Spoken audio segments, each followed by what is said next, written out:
there, welcome to Small Bites from the Horror Diner. Today I bring you Hex by Thomas Oldhoyvelt, a book I had seen tons of recommendations for, which is why it's so disappointing how much I did not like it. Generally speaking, I keep these things to books I recommend, but a good friend of mine had the good point that it's important to talk about the things you don't like also, or people will not have a good barometer of where your opinions and tastes fall.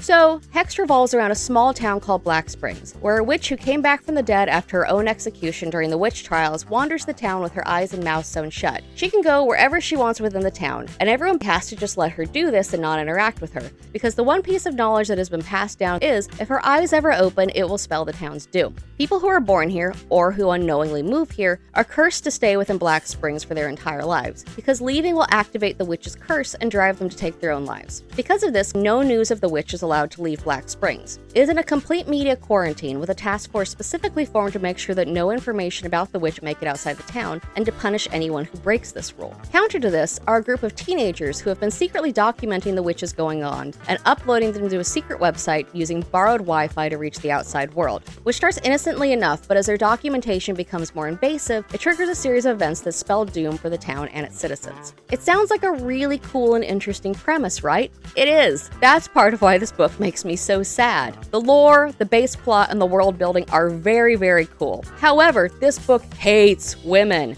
This is some of the worst misogyny I've encountered in a book in a long, long time. There is so much ire and violence directed at the women of this book, and even when nothing truly horrible is befalling them, they are treated as objects at best and disgusting parasites at worst. There are multiple instances of assault in the book, and the sexist descriptions of the women is just awful. I've seen it pointed out that, since one of the character POVs of Hex is a character who you were supposed to find misogynistic, that this is excusable, which would still be flimsy for me, but his chapters aren't the only times this happens. It happens in every POV. There is one character that every POV has to tell you how fat and disgusting she is when she is literally just living her life. And the one POV that is the character I guess you're supposed to root for and like the best talks about his wife like she's furniture when he remembers that she exists at all. On top of the multiple horrible acts of violence against women you see described, there's also a ton of animal death and abuse. Hooray! Additionally, this is a book translated from Dutch, and the localization really falters into strange Americanisms at points. And while the book from the get-go proudly wears Stephen King's influence on its sleeve, as it continues, it becomes so derivative that at one point in the last quarter, it felt like it was knocking off Pet Sematary whole cloth. So this one gets a 3 out of 10 for me.